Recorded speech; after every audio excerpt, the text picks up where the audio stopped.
Good afternoon, dear guests. For those who don't know Bakhtiyar, let me introduce you to Bakhtiyar. This is Bakhtiyar Aslanbayli. He is currently the Vice President for Caspian region, BP Azerbaijan, the Department of the Vice President for Communication and External Affairs. I actually known Bakhtiyar since we started to work together in BP Azerbaijan, just in different departments. I started in security and safety department, and Bakhtiyar started, if I'm not mistaken, in customs. Tax manager. Then like a department lead, and then like a vice president. So this is a great opportunity for you to meet Bakhtiyar and to talk and to ask your questions, because BP Azerbaijan is a great company which contributes a lot to Azerbaijan, to its economy and to job places. It created job places in Azerbaijan, and I think Bakhtiyar will talk about this better. So we are, the most of the students, we are representative from ADAlilar school magazine, and I think Tawfiq was supposed to talk about the magazine. You still want to talk about the magazine? Yeah? Come up here. Just a short information about the magazine. Hello everyone. Before we begin, I would like to formally welcome everyone here on behalf of the ADAlilar magazine. ADAlilar magazine was first founded in 2019 by Mr. Samir Javadov, who is sitting here right beside me. This magazine is one of the most influential magazines I've seen in a long time. This is our 5th issue we're currently working on, and the 4th one was released last year. The ADAlilar magazine tries to cover every concerning issue and every concerning problem that is ongoing, such as the recent, some may call it recent, but the recent peace treaty that the Azerbaijan signed according to the Karabakh War, and many more. And once again, I'd like to welcome everyone here on behalf of the ADAlilar magazine. Thank you. Thank you, David. And thank you. And Camila Efendi, our 10th grade student, and she will be interviewing Mr. Aslanbayli. The floor is yours. Thank you. So first of all, Mr. Aslanbayli, thank you for being here today. We're so happy to see you here. So, as you know, only 4 or 5 days left since COP29 finished. So my first question will be a bit related to COP29 and the all topics that itself COP29 is related with. So what role do you see Azerbaijan and the Caspian region playing in the global transition to renewable energy? Thanks, Camilla. You hear me, guys? Yes. Yeah, can we talk without micro? Yeah. Perfect. Thanks, Camilla. Thanks, Samir Malim. Thanks, Tawfiq, for the long-awaited presentation, opening. First of all, it's a pleasure for me to be here, guys. It's a pleasure for me to meet you today, and thank you for making time after the long day in the school and finding time and coming and just having that conversation. Pleasure is mine. Thank you very much for your time. Talking about the COP29, basically, what we know about COP29. Anyone has any idea what's the COP29? Yeah, you got first one. You can sit. Don't worry. As I heard, as they represent, COP29 is a United Nations kind of branch that responsible for climatic change and the solutions of the solvent. So yeah. Absolutely right. Anyone would like to add anything? Me? Yeah, please. As I know, COP29, like the whole conference is about how the things that were agreed on Paris Agreement should be implemented. If I'm not mistaken, it's about giving the global temperature to 1.5 degrees. Not exceeding 1.5. Absolutely right. It's a United Nations. There is a convention. The official name is United Nations Framework Convention for Climate Change, UNFCCC. And United Nations organizing this conference, and the COP stands for Conference of the Parties to that Paris Agreement, basically. And this is the 29th meeting, so meeting every year. The last year was for COP28, year before COP27, we had COP29. Brazil, next year will have COP30. And the ultimate goal that the countries are getting together under the framework of the United Nations Framework Convention to discuss climate change issues, to discuss how the countries can get together to address climate change, to make sure that, as we mentioned in the Paris Agreement, the global warming doesn't exceed 1.5 degree by, if I'm not mistaken, by 2030 or even 2035. I might be wrong here.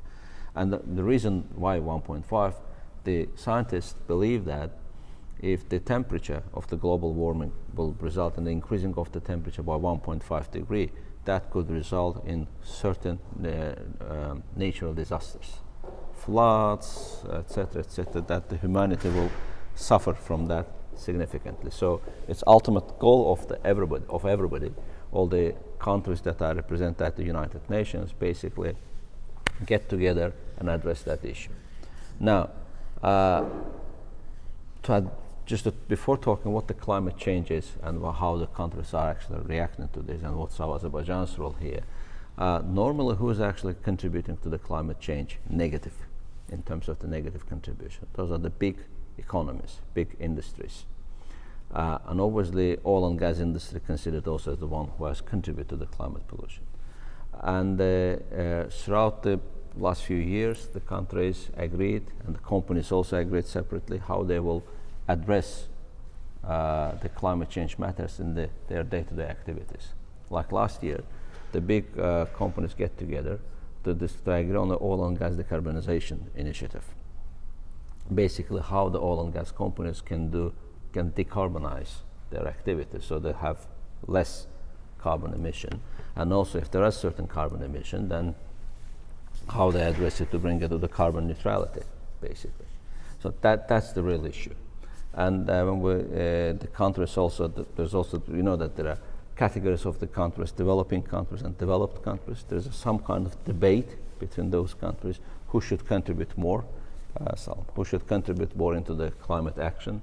Some countries believe that the contribution should not be measured by the impact to the pollution as we speak. It should take into account on the last 20 years, 50 years.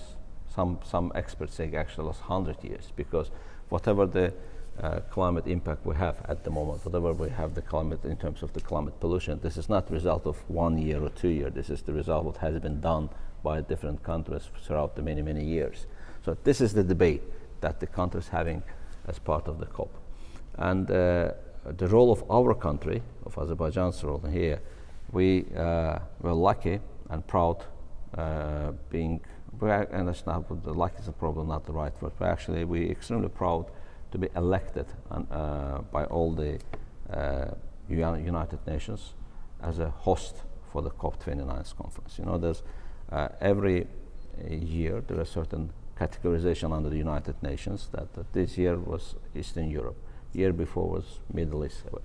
The host should be from the Middle East countries. The year before them was North Africa countries, etc., etc. So in the category of the Eastern European countries, we are proud that Azerbaijan was elected anonymously by all the members just to host that conference. And what the duties of the host country is not just the duties of the host country is not just about the logistical organization or event management, but also leading negotiations on behalf of the United Nations. And leading those negotiations between the states so we can achieve certain agreement on how to tackle climate change and climate action in the coming future. Like in COP28 last year in Dubai, the countries agreed to contribute $100 billion a year to address climate issues. And this year, what we managed to agree, we led the negotiations, and we managed to agree among all the United Nations countries. Actually, that amount is not tripled to $300 billion.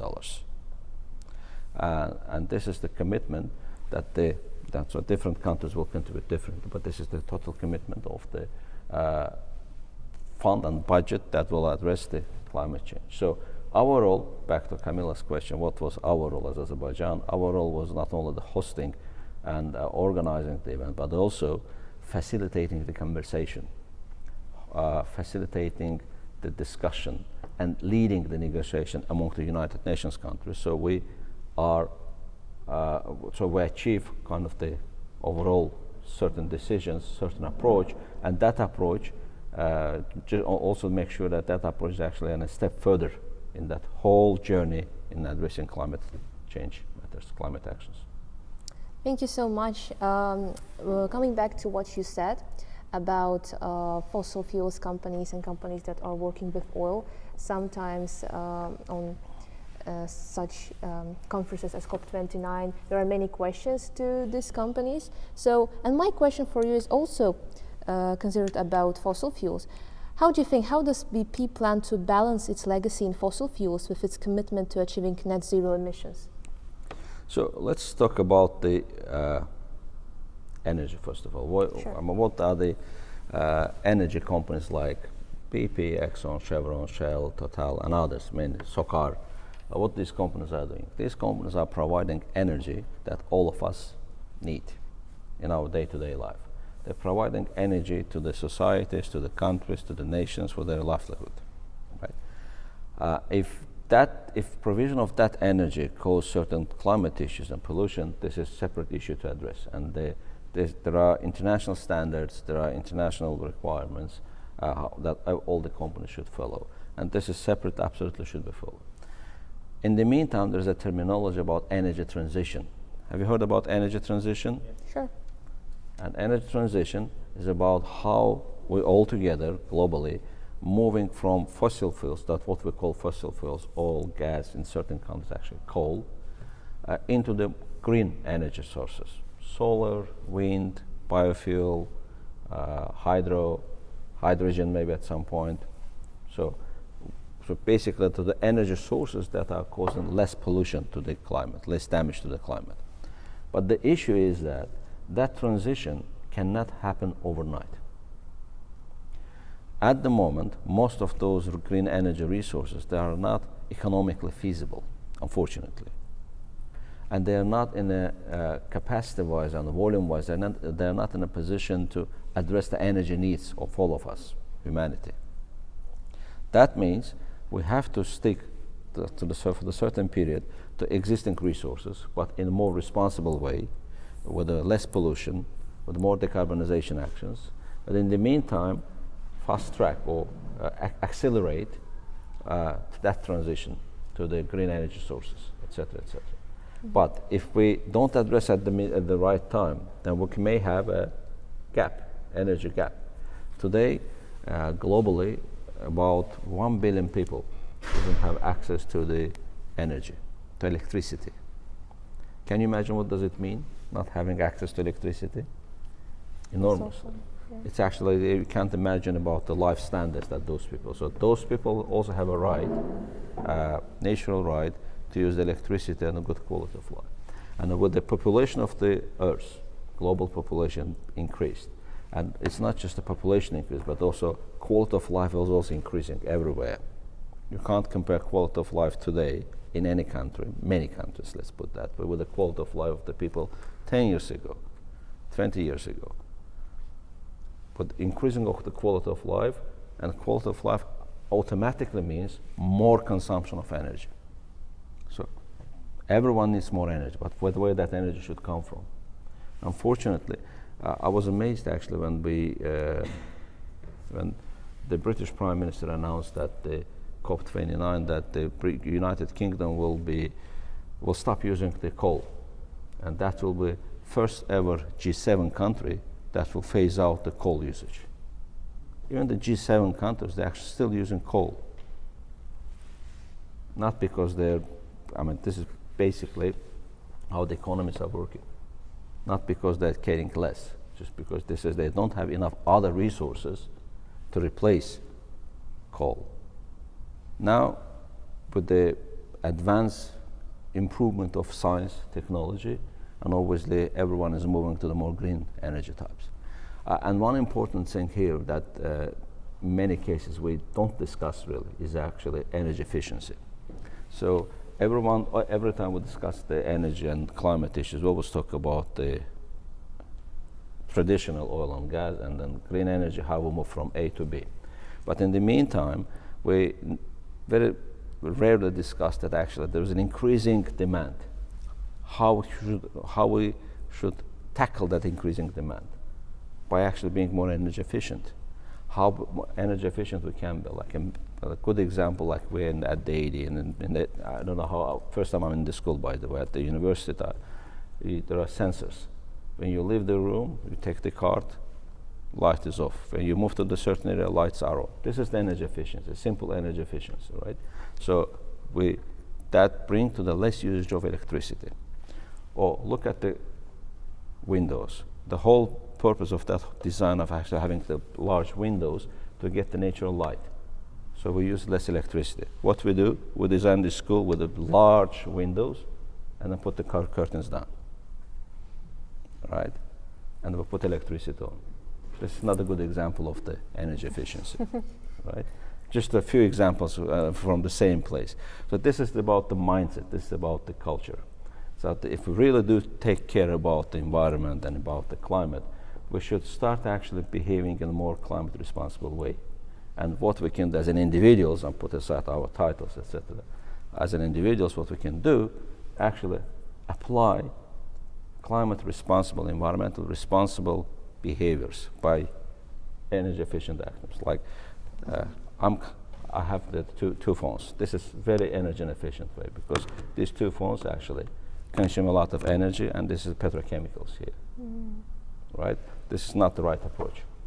Or by taking the one photo, normally how many photos you take in a good moment? Take 15 photos, and then probably delete 13, you keep 2, right? Similar situation. You're actually causing energy usage by taking more photos. Or AI. We're all fancy about AI, getting AI videos. One AI video, about 10 minutes AI video, consumes energy equivalent about the charging about 20-25 phones. So it's not free. This is all based on the data centers, based on the kind of the huge activities behind the scene, and this all consumes a lot of energy. So energy efficiency, that's the point I'm trying to make, that energy efficiency, another big factor in that kind of the equation that in many cases we really don't talk too much. But coming back to energy efficiency and that energy transition, obviously moving from oil and gas to the green energy, these are the absolutely must. This will happen, this is unavoidable, this is what we should do. Energy transition must happen, but we should choose right pace for that energy transition. If we don't choose the right pace, if we do over-accelerated transition without having those energies itself ready, this will cause us serious issues. Like it caused back a few years ago in Europe. Some of the European countries had to reopen coal mining facilities again because they were short of energy. They couldn't get the energy. Before, we always discussed about energy dilemma. How to produce enough sufficient level of energy that society needs, but produce it in a more responsible way with the less climate pollution. This is the dilemma. From one end, you want to not damage the environment, not cause the pollution, but from other end, the demand is increasing. You have to satisfy that demand by acting in a responsible way. Now we have that dilemma turned into the trilemma, which is actually that also not only should be green, not only should be affordable, but also should be secure. Energy security becomes a really important issue after the war in Ukraine. And one war in Europe caused huge intervention into the energy market. Shortage in some area, oversupply in another area, and as a result, oil and gas prices increased significantly. And that caused with the increase of the electricity bills, etc. Who's paying at the end of the day for that? People, obviously, not the companies, not the states. At the end of the day, people are paying for that. So that security item is really important now. That becomes part of that threat. Sorry if I'm talking too much into the terminology and too much. Let me know if I'll start being boring. I'll start talking, telling jokes. Thank you so much. I myself did not know so much information about energy efficiency, about AI especially, since we are using the AIs and data centers, they're actually fantastic inventions, obviously. AI will change the societies. AI will change a lot of things. I'm not going to scare you guys, but AI will change everybody's life. Not only my generation, Summer Ma'am's generation, but your generation as well, definitely. How do you And will change the professions as well. I came across the World Economic Forum's report recently. I forgot which period they covered. They said that with the full implementation of AI, the 85 million jobs will be gone. But 93 million jobs will be introduced. So the nature of the jobs going to change. My favorite example about it, like the accountant. Maybe some of you heard, maybe not. Let me repeat myself. Well, if you take accountant of my parents' generation, what they did all the calculations by what we call shortcut. I don't know how it would be in English, right? They used that and they calculated to do the accounting of the school like this.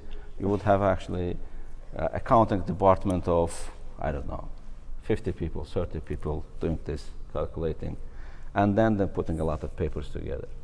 Then we had EVM, what we called elektron hesaplama maşınları. I don't know how it would be in English. Basically, the initial version of the calculators. They start actually, instead of doing the shortcut, they start doing the calculators, basically, right? And the number of the people in the accounting department decreased. Then they had a huge paperwork, and the paperwork also decreased. Then we had computers. Computers actually doing this calculation even faster. You get less people in the accounting department, less paperwork, but more files. Then you got the software, different software that actually makes that accounting job itself. Then you have even less people, even less paperwork, more data. Now with AI, basically, the accounting for the whole school, like ADA school, could be done 1 or 2 per person. I don't know, but we have colleagues from the accounting department will hate me, but this is the reality. Because what is accounting all about is actually putting the costs into the right categories based on the existing regulations. The software program, AI can do this, even more accurately than human being, right? Then that accounting job very soon will almost disappear. But what will happen as a result, we will have new jobs. Data analyst, accounting designers, etc., etc. Or my other favorite example about at the beginning of the 20th century, we had the faytonçular in Baku, right? You know what faytonçu means, right? Yes, obviously. When the cars introduced first time, automobiles introduced, faytonçular hated the car. They actually started sındırmaya başladılar. This is the şeytan amelidir, etc., etc. Because they were afraid of being jobless. They were afraid of losing their jobs of faytonçu. But what happened? The development happened anyway, and faytonlar disappeared. We had a lot of automobiles, and the profession of faytonçu doesn't exist anymore. What we have? Profession of drivers, obviously. And if you compare the faytonçu and driver, this is absolutely different skills, technology-wise, IQ-wise, and different reaction, different level of the speed. So you can't compare the faytonçu job description and job capabilities with driver's job capabilities. And the similar thing will happen in all the areas, absolutely. That's starting from medicine, from the law, from engineering to teaching, everything. The nature of the universities, I have a concept like probably in 20, 30 years, the concept of university is going to change significantly. With the why one person should get how much credit, 240 credit for high education at the university. Why one person should get all the credits from one university? If someone accepted to a university, let's say University A or B or C, whatever, why that person cannot take part of the credits from University A, part of the credits from University B, part of the credits from University C, depending on a competition, right? Put it like more in that kind of the reasonable way. Someone accepted to the School of Business in 88, okay? Let's say give the, out of 240 credits, 120 credits should be taken in 88, but give the freedom to that person to take another 120 credits in other universities, Economic University, Baku State University, I don't know, Baku High Old School, Business School, etc., etc.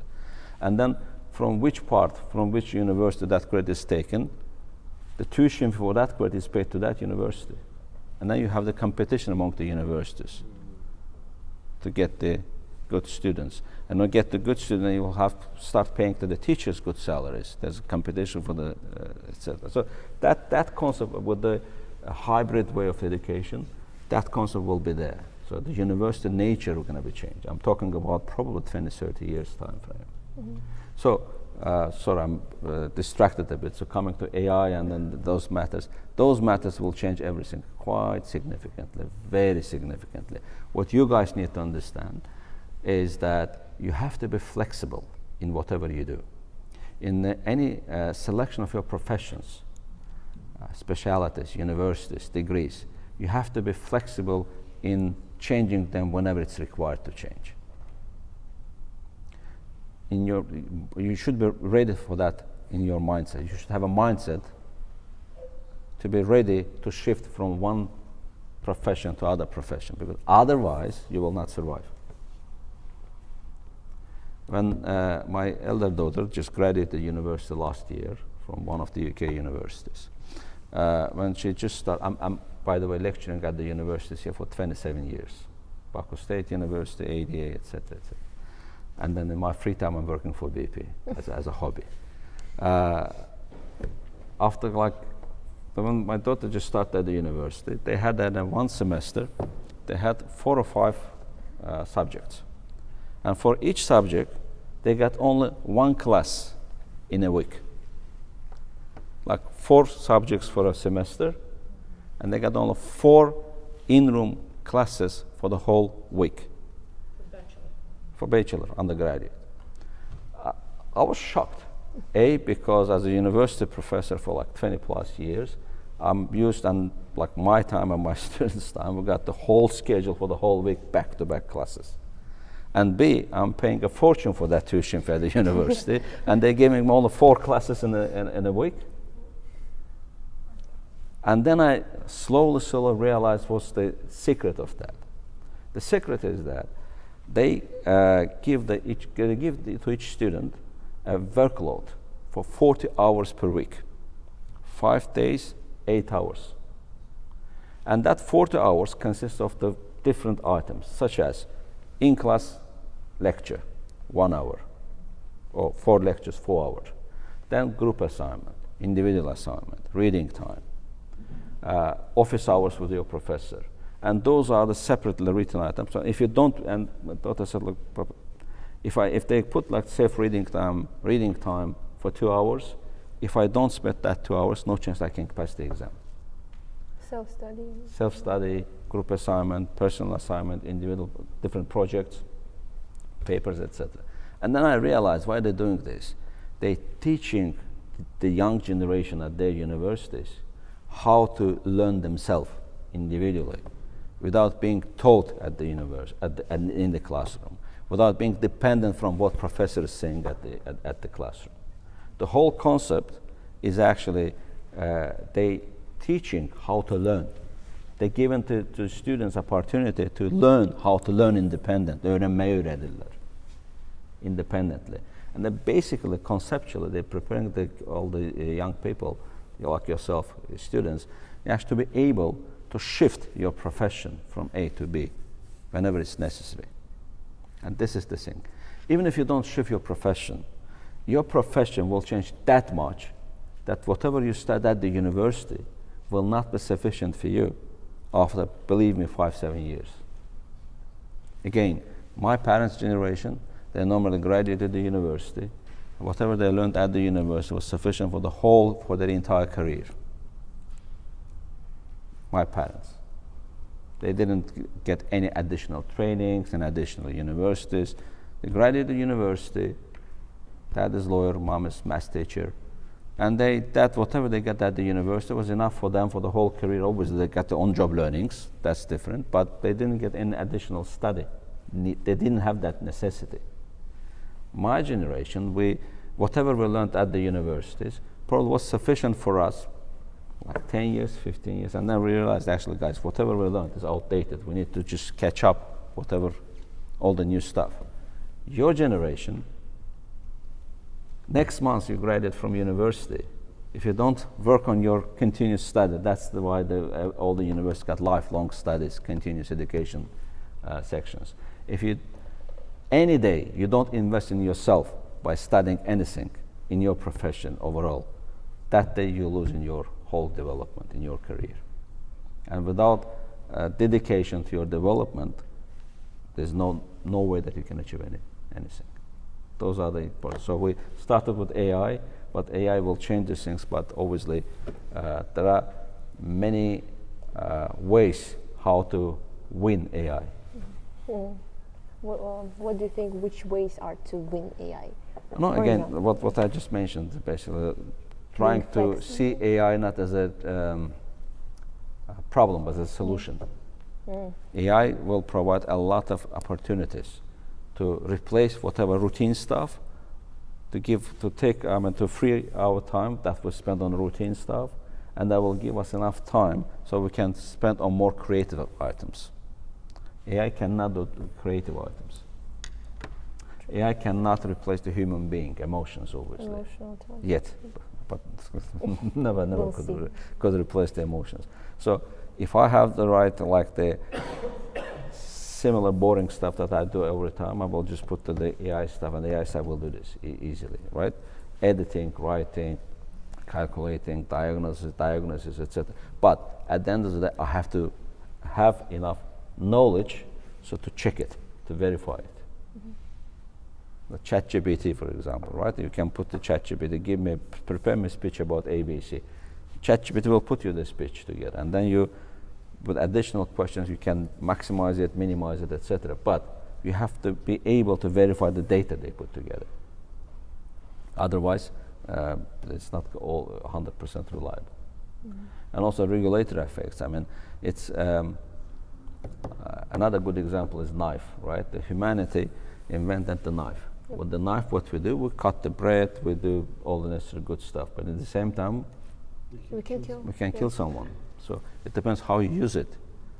Computers and electronic systems all look good, all look great actually, because they minimized they made our life much more interesting, easy, and more creative, more colorful.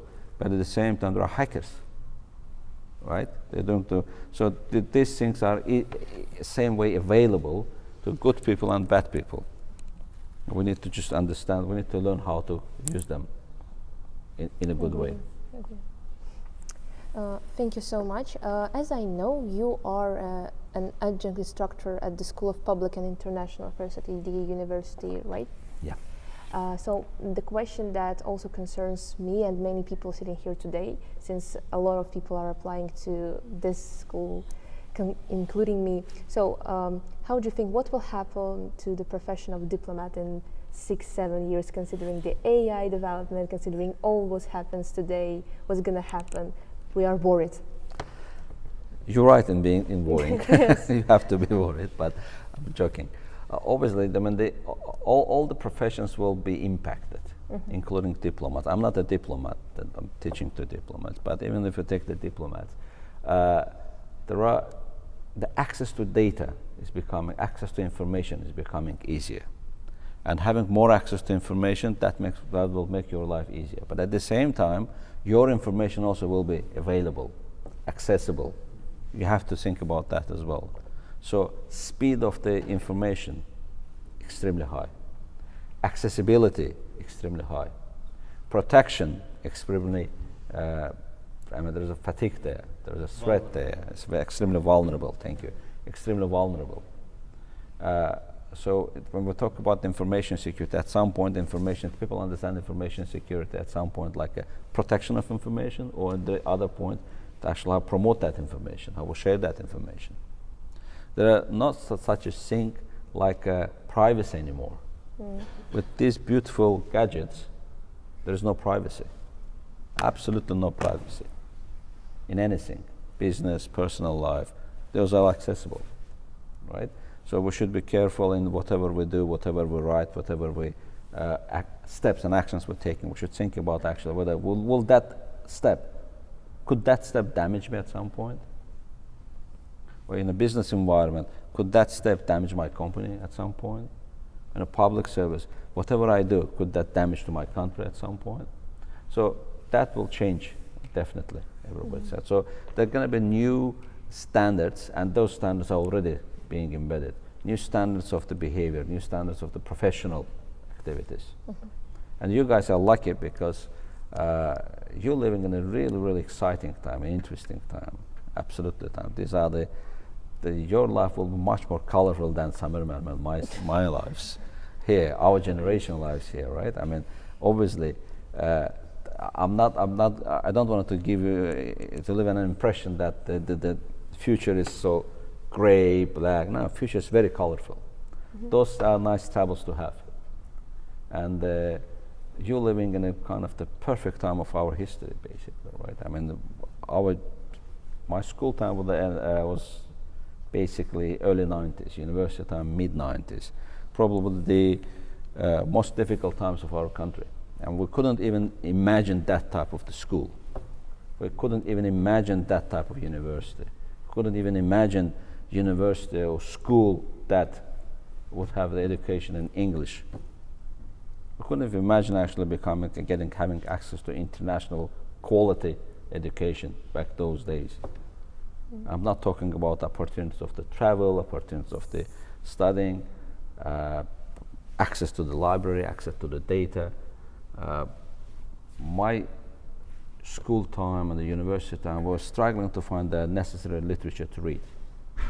Your trouble is actually to read the right stuff because there's so many things to read, and all of them are absolutely with the nice names, catchy names, and the time is only 24 hours a day.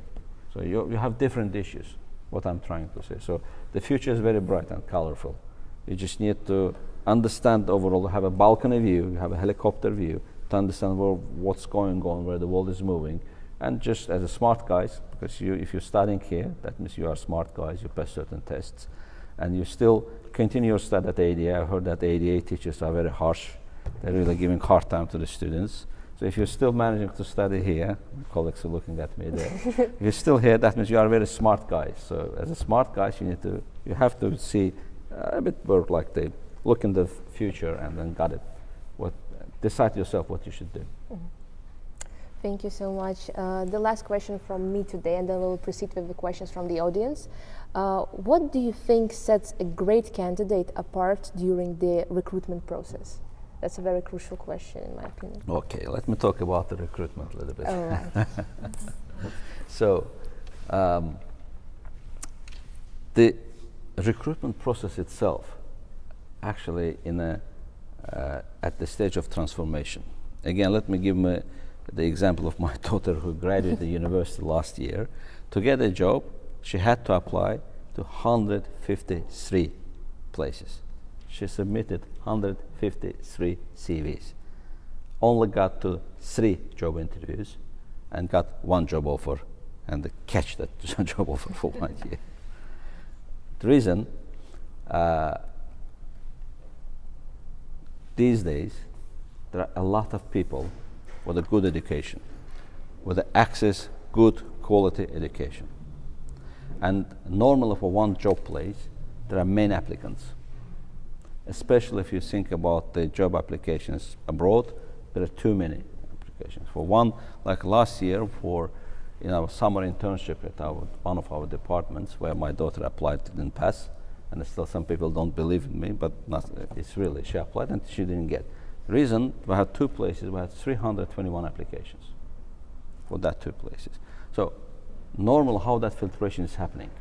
That filtration normally in old good days, HR colleagues sat and they used to look at the CVs and filter, this is good, this is not. So filtered out of 321, they got like 54 to invite to the tests.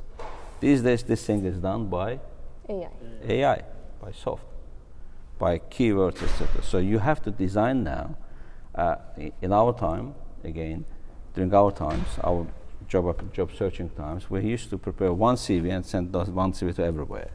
It doesn't work anymore.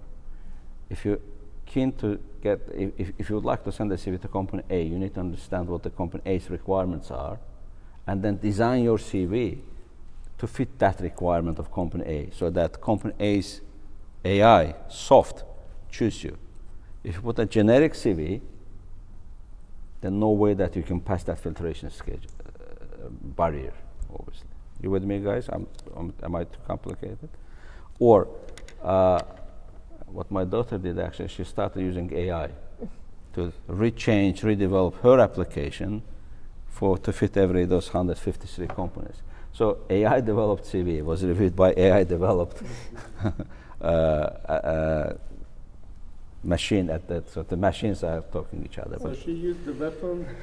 Yeah, but again, it doesn't work. I mean, so the recruitment is becoming quite competitive. To get the good job in a good company becomes very competitive. And some companies, and the filtration is key. So one really important thing about for the recruitment, obviously, is actually having the good CV, good profile, but fit for the purpose for that particular company where you're applying.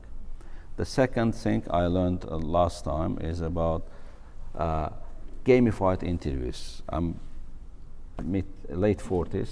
I never heard about gamified interviews, which I learned last year. In one of the consultancy companies, I applied for a job, and after passing the filtration and then tests, the third stage was a gamified interview. In the gamified interview, you entered the website at some point, 10 of us. They provide access, certain passwords have access to the website, 10 of us applying for the job, and there's a start point. Then the rules of the game, 5 minutes to understand the rules of the game, and then 5 minutes the game starts. We start playing the game based on the rules that we explained. And then based on our gaming performance, AI gives us a score, how good we are in reading and understanding rules of the game, how efficient we are to understand the basic rules or difficult rules, how good we are during the game and making decision, quick reaction, etc. After that, I don't prohibit my son play games. Let him to play games. So the gamified interview. So another form of the interview, it's again absolutely new things, even we don't apply that. You in front of the screen and you get the faces, different faces with different expressions of the face, and they get the words, angry, happy, smiley. You should find the right word to that description of that face, and you have very short period of time, and that's test about your reaction, your understanding, your kind of the thinking ability, how fast you're in thinking. Do you get another score? That's how the recruitment process is working now. And then if you are lucky, and then if they come to see the face-to-face person, as I said, around 150 applications, you manage to get only 3 face-to-face interviews only to see the human being and have that proper interview that we used to do. In that interview, back to Camilla's now question, what is important? Obviously, what is really important is actually knowledge. This is very much important. Whatever your profession is, wherever you are applying, knowledge is important. By blah, blah, blah, you can go 1 stage or 2 stages, but no more than this. Core knowledge of your profession, skills. These are the important things.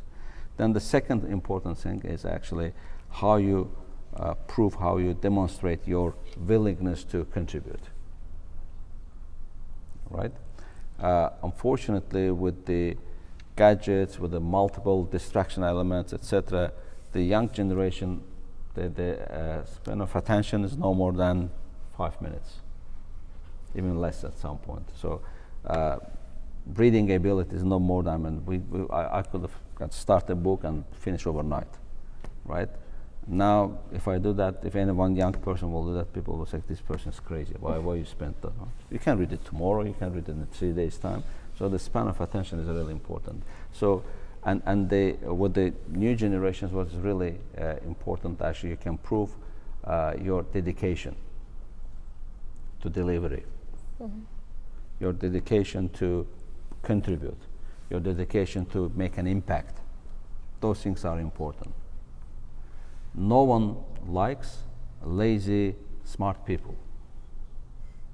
Everyone likes smart, but also people that would love to, obviously, deliver, contribute, make change. And I'm not talking about working 24/7, obviously. Balancing, work-life balance, everything is important. But if you come to an interview and then your first question about actually how many holidays we'll have, or if your first question about do we have a hybrid working, how many days from I can work from home, how many I can work from office, those are the wrong questions to ask at the beginning of the interview. So you have the recruitment process, knowledge, you can prove that you have knowledge. Second thing is actually you can prove that you're eager to contribute, you're eager to make change, you're eager to make impact. And the third one is actually values. This is also very important. Smart person, dedicated to work, but with no values is always a very dangerous person. Everyone should have the values. Values of the behavior, values of the professional behavior, values, different values. We can talk about values separately. So knowledge, dedication to work, and values. Those are the three important things that if you can prove that during your recruitment process, you're going to be 2 steps ahead of others. Sorry for long answer. It was perfect. Thank you. As a teacher, I used to talk 80 minutes if I start, so you just need to stop me. So that was all for me for today. Thank you so much. Now I think we can proceed with the questions from the audience. So if anyone has questions. Questions, comments, everyone disagrees, please. Let me know. There is a question. Actually, not a question, but I would like to say thank you. Like when we heard about today's meeting, I thought that like another CEO talking about the let's say stories like how to go to success, how to catch it. But today you talked like about like a real educator and Thank so you. much information at one single session. Let me say thank you very much. Pleasure. Thank you. I'm pretty Thank sure you. that you inspired the students a lot, and I wish all of the students were here because so much to get, especially about that adaptation. That's a really good point. Like another, there is a word, if I'm not mistaken, it's by Darwin or not like not the most intellectual one, not the most powerful one, but the one who could survive, like took the whole earth, and it's the human.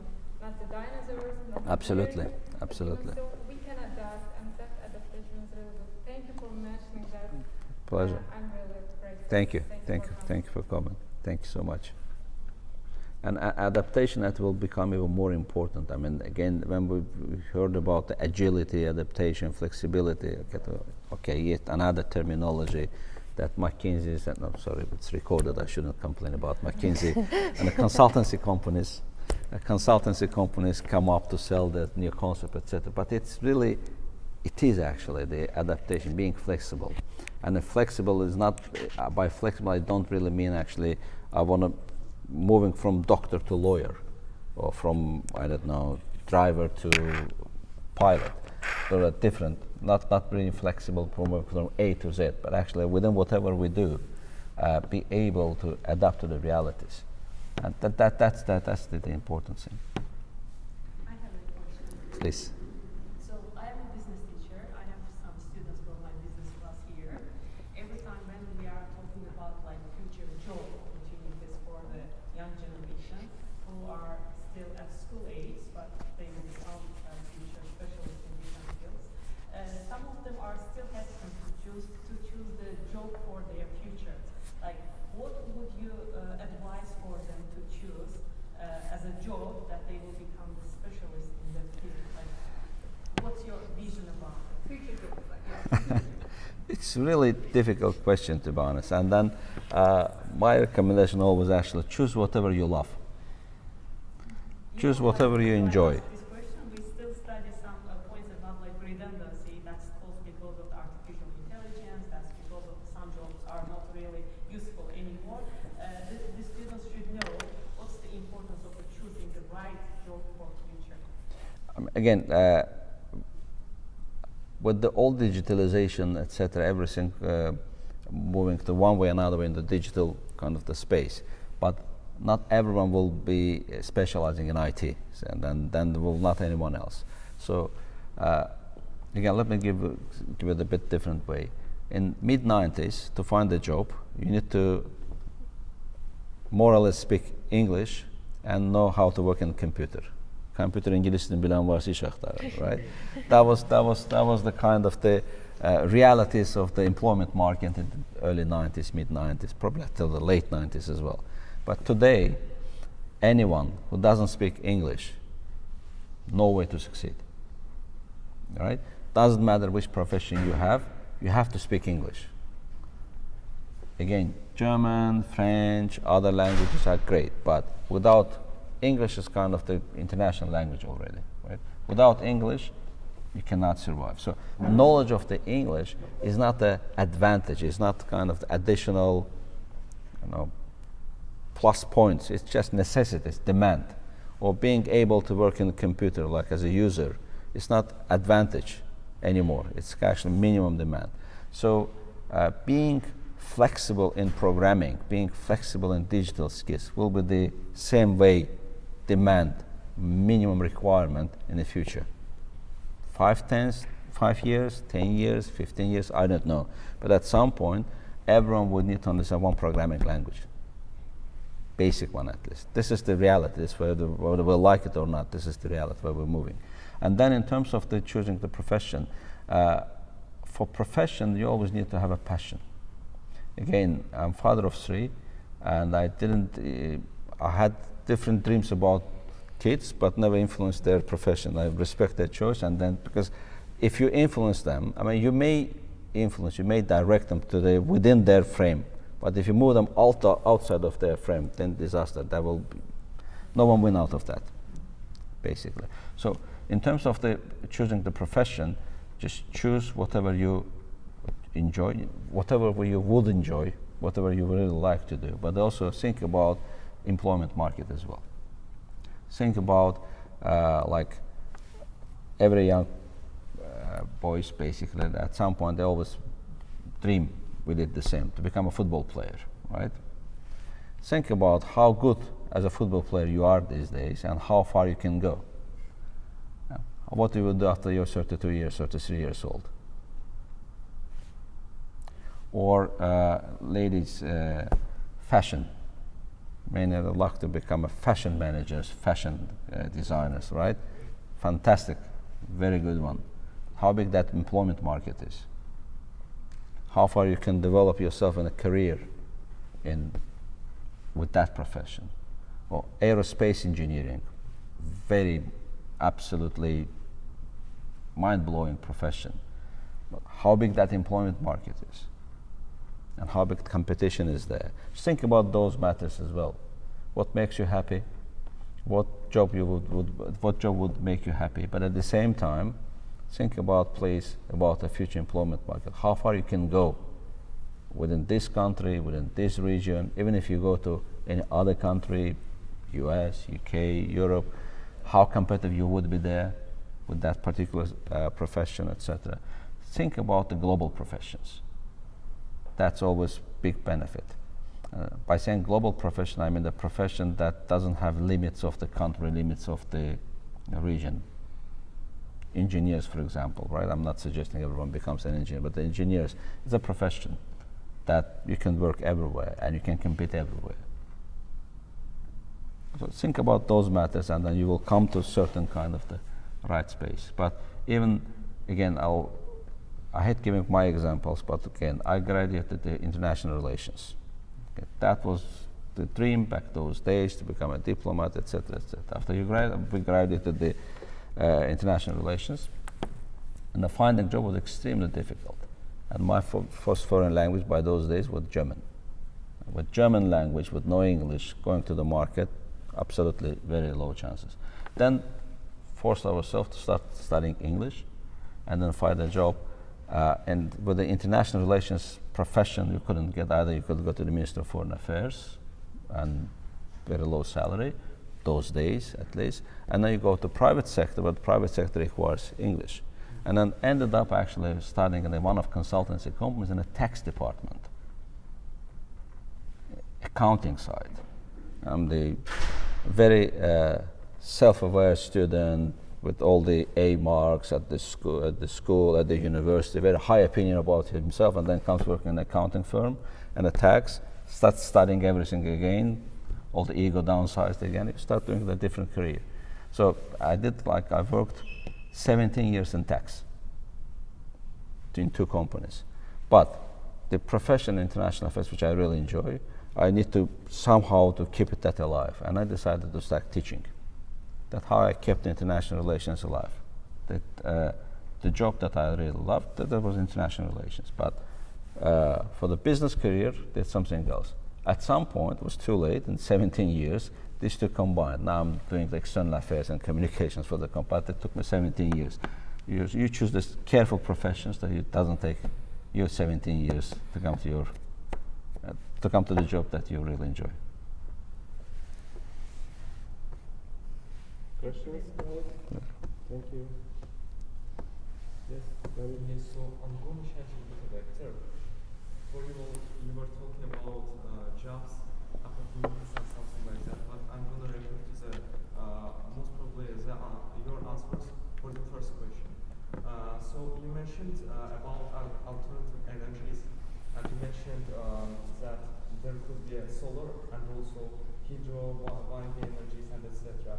But I think that there are another alternative, and that is basically a gas. It's a gas. Gas. Yeah, gas. So Natural I gas. think that, yeah, natural gas could actually be a better alternative than other resources because it produces more energy, and plus we can find it easily.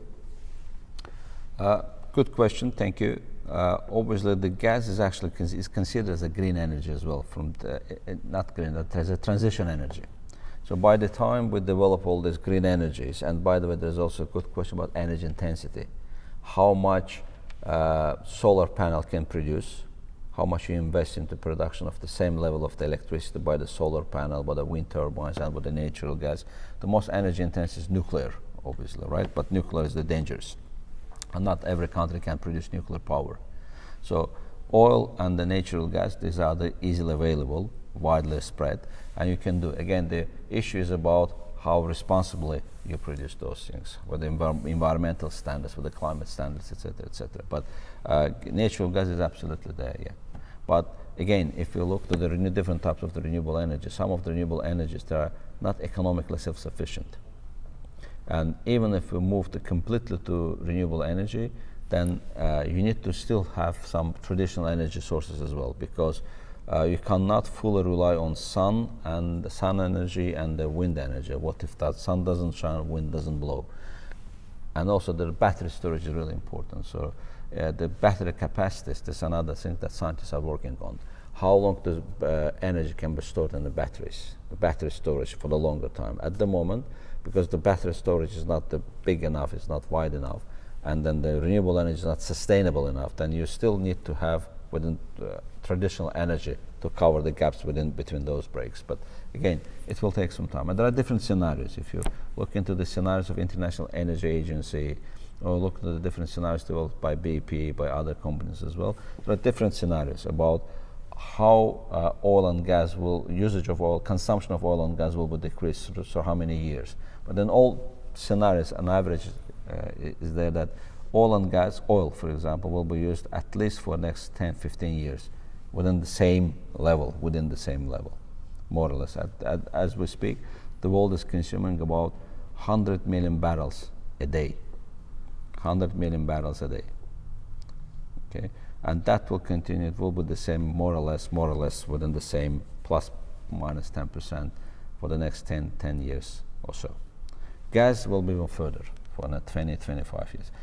Not just because this is easy, simply because there's no alternative to replace the entire humanity's energy consumption to move into the greens within a short period of time. unless there's a big scientific invention. Also, do you think that renewable, like energy itself, is one of the most crucial problems that actually humanity has right now? Energy. Yeah, should we focus on it more than other problems like climate change? Energy and climate change are interrelated. So why people are so much focused on energy and green energy? Because they believe that green energy are more environmental friendly, climate friendly. So the energy and climate topics are very interrelated. That's how the conversation moved from the climate to energy. And again, everything we do, we should be that review should be based on the data. And there are different data about energy intensity, how expensive production of certain energy unit by different types of the energy, and then the side effects of so the green energy is not away from the side effects as well. They also got their own side effects in terms of the utilization, how we utilize the solar panels after they come to the end of their useful life, how we utilize solar panels, how we utilize the wind turbines, and there are special materials. Electric cars are the good, but what about their batteries, how we utilize their batteries, and their batteries using the lithiums. I'm not doing anti-propaganda against this, but even the green energy, which is definitely green, which is definitely climate friendly, even those climate friendly green energies got their own issues, which should be addressed. And that requires a lot of investment. Think about what COP29, that the countries committed to $300 billion a year to address the climate change, and it's not even halfway. The real address to tackle this issue, we're talking about $1 trillion. And those are the big monies that everyone can afford. And then back to your question, exactly, to what extent we should do it completely till the end while we have other major issues. Access to water, access to food, etc., etc. Wars, another thing that's impacting climate significantly. So there's a bit complicated matter, so a bit deep dive into that. But I think that finding another source of energy, yes, could solve some of the main vital problems that we actually have right now, like water consumption and something like that. Yeah, again, if the new source of energy that doesn't exist today, if someone will find it, that's great. Then after finding it, then how it will be spread across the globe, that is also mine. Like moving to the electric vehicles would be easy, right? I mean, would be good for the climate, but moving all the stations from traditional charging station fuel points, diesel points, right, into the electric vehicles, can you imagine what does it mean, how much investment that would require? Where that investment can. And back to Phyton was the most climate friendly. Right?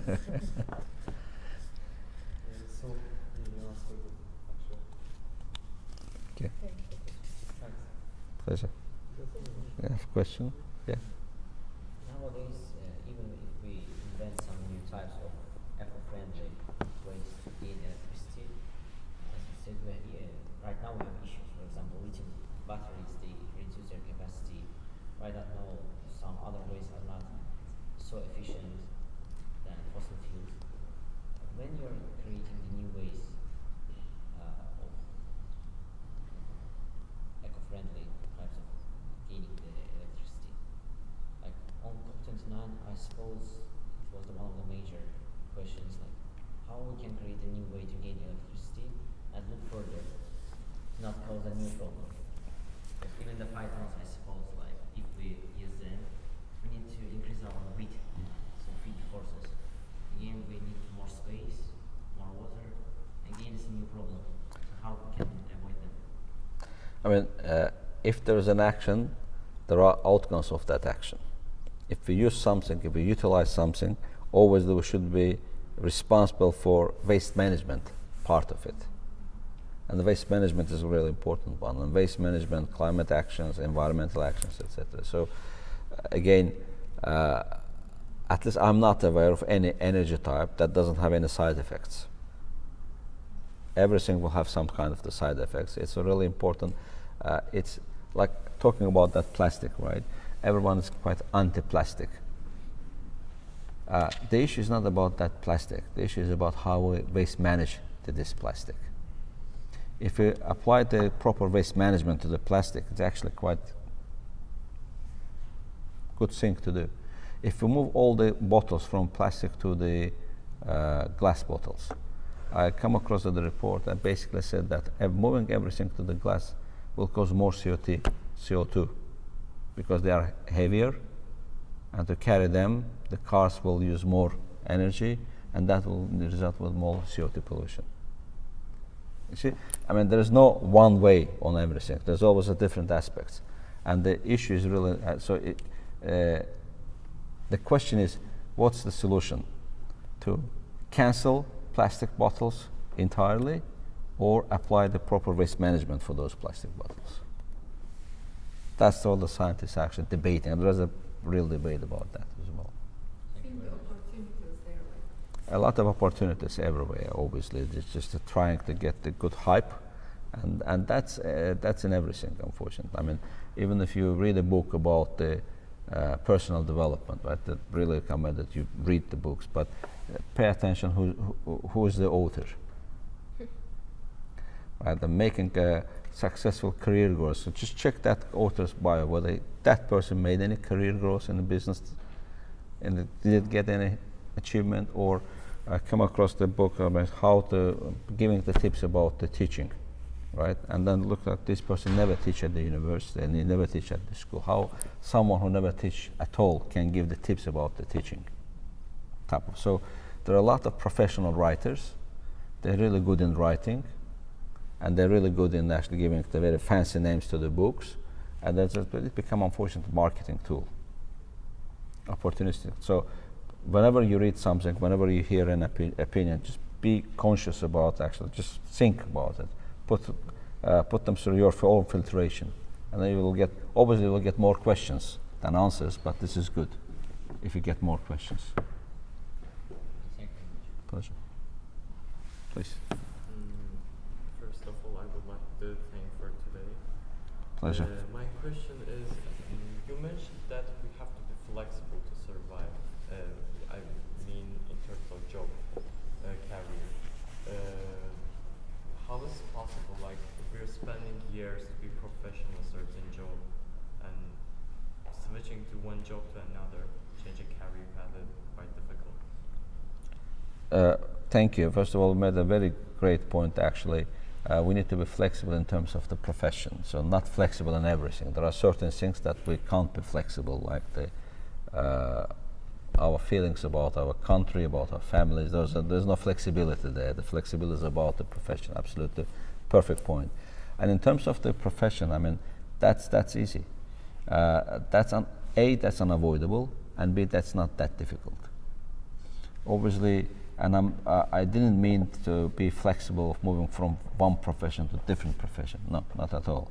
Even within the one profession, there are going to be a lot of developments in the nature of that profession. Like, may I ask which profession you're thinking to choose in the future? I'm planning to study computer science. Exactly, computer science. Look at the computer science. How many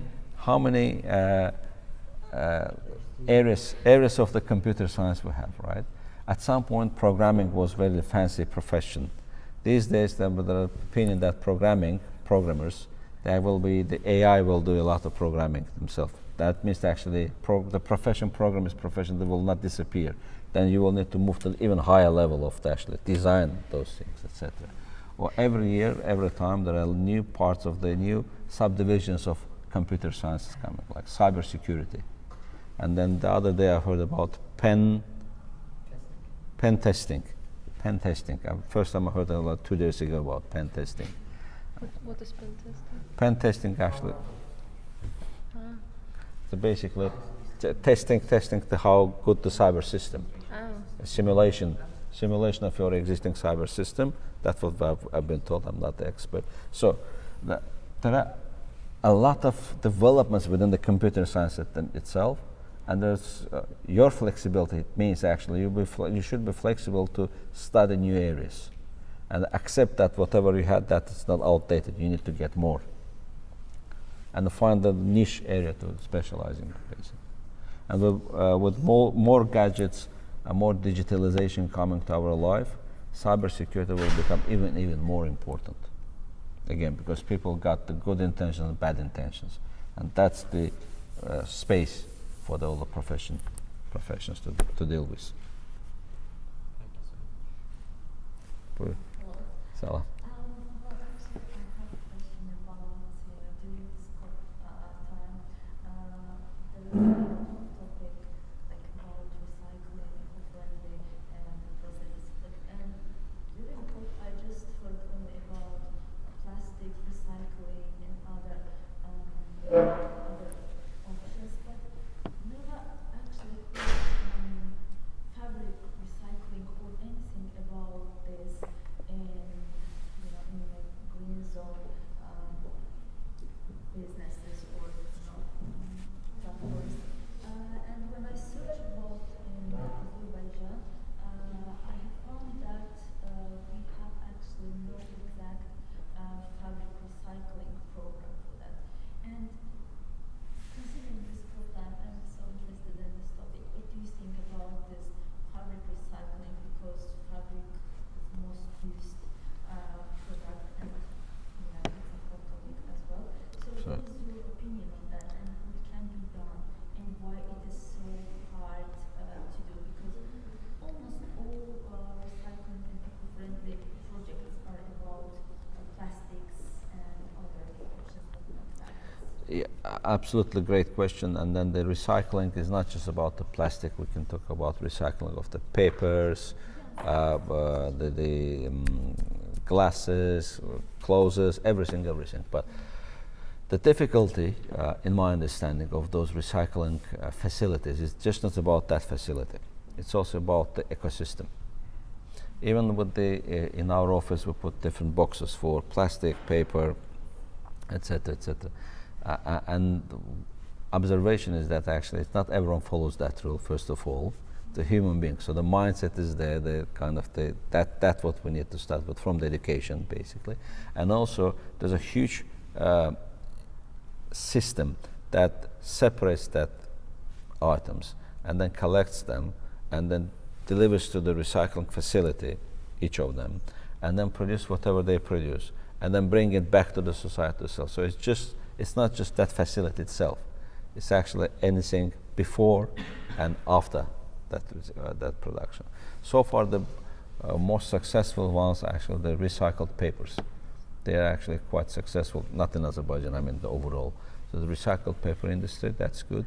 But again, if you go to the market to get recycled paper and ordinary paper, recycled paper is more expensive.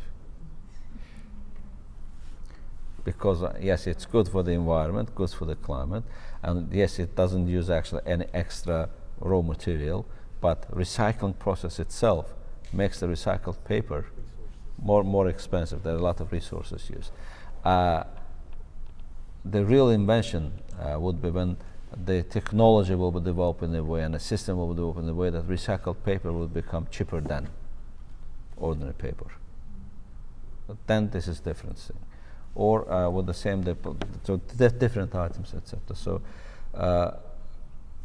that process should be economically feasible. Whenever that any process is economically feasible, then it has more chances to become successful.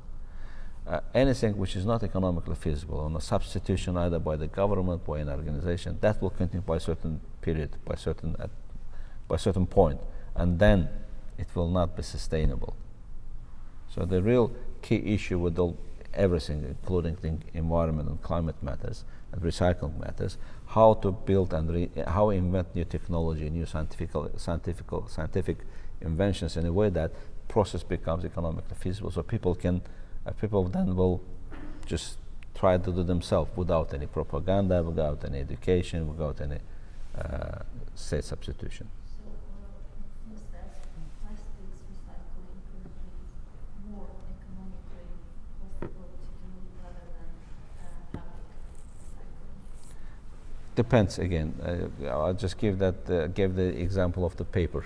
But from the plastic, if I'm not mistaken, from plastic we can produce so many things. And maybe the pollution is also here. Like polymer is different thing, like fabric is different thing in the nature. Yeah, absolutely, absolutely. And again, the petrochemicals. I mean, we already everything in this room has petrochemical element, except for live bodies, right? Except for live bodies, anything from this paper, this phone, this flag, our clothes, I don't know, anything got the petrochemicals touching it, and that's why the oil industry and petrochemical industry will for a long time. So I mean, I fully appreciate enthusiasm and then the promotion about that area, but it's a long way to go. Unfortunately.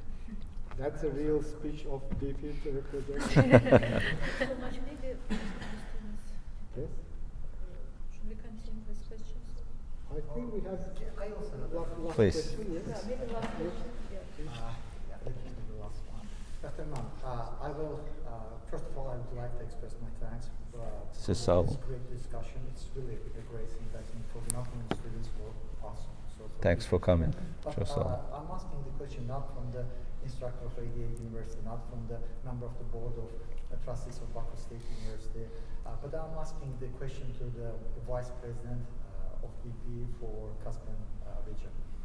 We talked about a generation of renewable energy. You talked about alternative energy also, because there are different things. You talked about the storage of the energy. You talked about the energy transition. But I want to ask about the transportation of the energy. And that's, I think you are familiar, you know better than I do, about contracts with Aqua Power. You know about Mastar company. You know about Azal Energy. You know even BP's contracting about Jabrail. Jabrail also, yes. You know about renewable energy parks in Nakhchivan. You know, I'm sure that you know about Shankir, Talchay, north in Baku, west in Baku. I think you know about all of that. You know, Khizal around for 400 megawatts, Garadakh also for 400 hybrid station. 240, 230, yeah. Many of them, in Ismail, even modular station. But my question is about Caspian Sea. We see many fossil-based investments of BP in Azerbaijan in onshore and offshore projects. Mainly offshore. Yeah, but you know, it's said that in Caspian Sea, Azerbaijan has about hydrogen energy, 27 gigawatts of potential in Caspian Sea.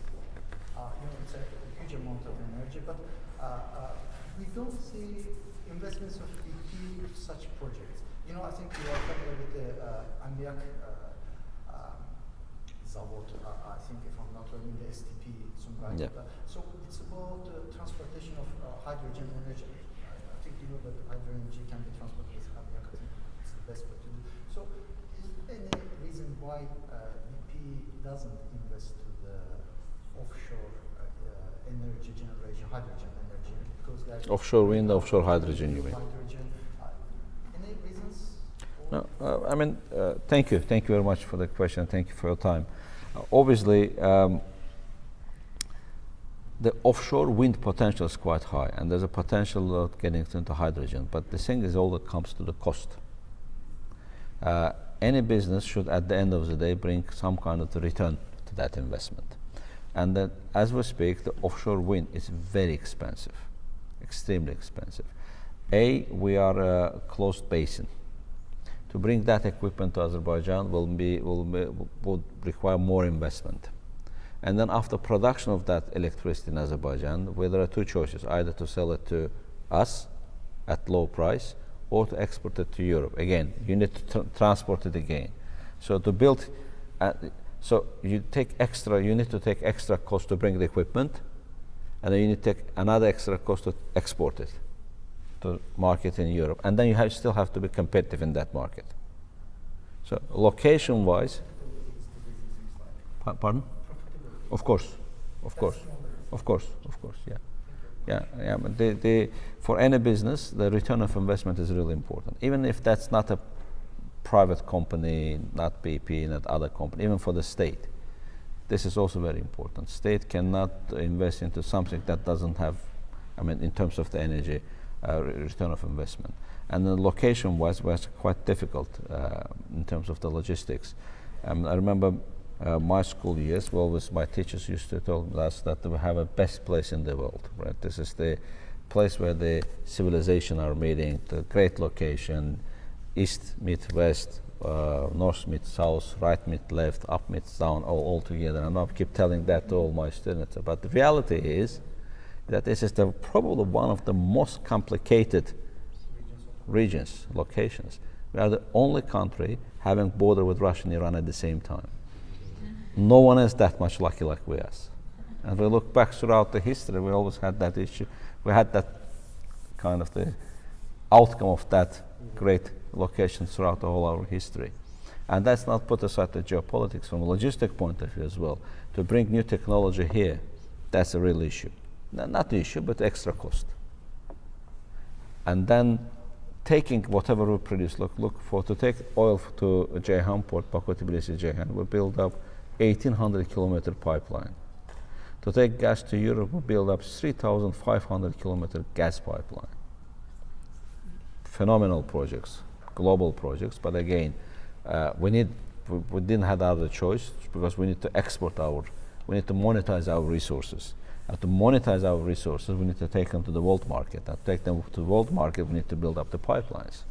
If we apply the same approach to electricity, would that be solar electricity, wind electricity, offshore wind electricity? The potential is quite high. The wind in the Caspian is really high quality, one of the best qualities in the world. And the good news is that it's actually onshore part of the Caspian, not onshore, shallow water part of Caspian, so not the deep water part. So slightly cheaper, but to bring that technology over here, that's extra cost, as I said, and then taking it, our consumption is about 4 gigawatt. Anything we produce above 4 gigawatt, we need to export. To export, we need to find a market at a competitive price, but with extra cost without bringing equipment and extra cost exporting the electricity. But the positive input to that equation is the labor cost. It's cheaper than in Europe. So that should balance in a way that you can win at the end of the day. So profitability, short answer. If there will be profitable project, do you accept that? Of course. So we can apply. Of course. Pleasure. Pleasure. Thank you, Bakhtiyar. Thank you so much. Pleasure. Thank you. Thanks so much.